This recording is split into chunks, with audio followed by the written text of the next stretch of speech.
अहिले चाहिँ धेरैजनाको इस्यु भनेको चाहिँ टिकटक आइडी चाहिँ अर्को मोबाइल लगइन गर्दाखेरि चाहिँ नयाँ आइडी बन्ने, हाल युज गरिरहेको अर्को मोबाइल पुरानो मोबाइलमा चाहिँ चलाइरहेको चाहिँ टिकटक आइडी चाहिँ नखोल्ने इस्यु धेरैको भएको रहेछ साथीहरू।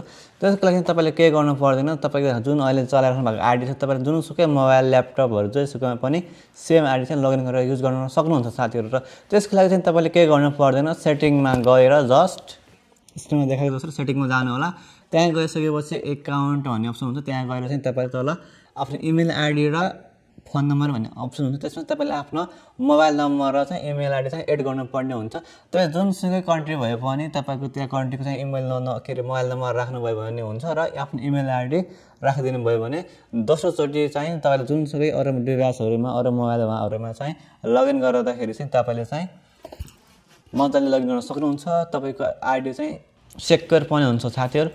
ल केही इस्युहरू आयो भने केही समस्या पऱ्यो भने तपाईँले चाहिँ हामीले कमेन्ट बक्समा कमेन्ट गर्न सक्नुहुन्छ र त्यसको सोल्युसन लिएर चाहिँ हामी उपस्थित हुनेछौँ। हस्, धन्यवाद।